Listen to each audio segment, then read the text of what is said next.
στον αγροσκόπο έχουμε υλοποιήσει μία μηχανή αναζήτησης με την οποία μπορεί κάποιος να αναζητήσει καταχωρήσεις, δηλαδή προϊόντα προς πώληση ή που ζητούνται, καλλιέργειες και προσφορές εργασίας,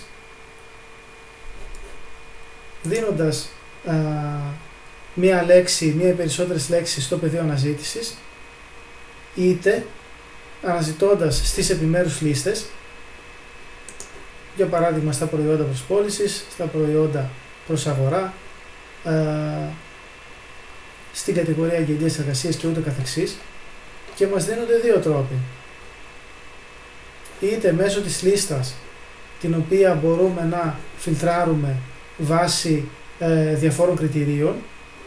Για παράδειγμα, στα προϊόντα προς πώληση που είμαστε αυτή τη στιγμή μπορούμε να εισάγουμε το προϊόν για το οποίο ενδιαφερόμαστε, πότε είχε γίνει η εισαγωγή της αγγελίας, αν μιλάμε μόνο για ενεργές καταχωρήσεις, αν θέλουμε να δούμε μόνο καταχωρήσεις στο χάρτη.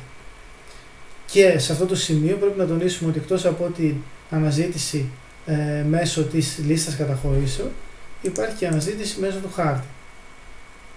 Μπορούμε δηλαδή να δούμε τις ενεργές καταχωρήσεις, τις καταχωρήσεις πάνω στο χάρτη και να αναζητήσουμε στην περιοχή που μας ενδιαφέρει.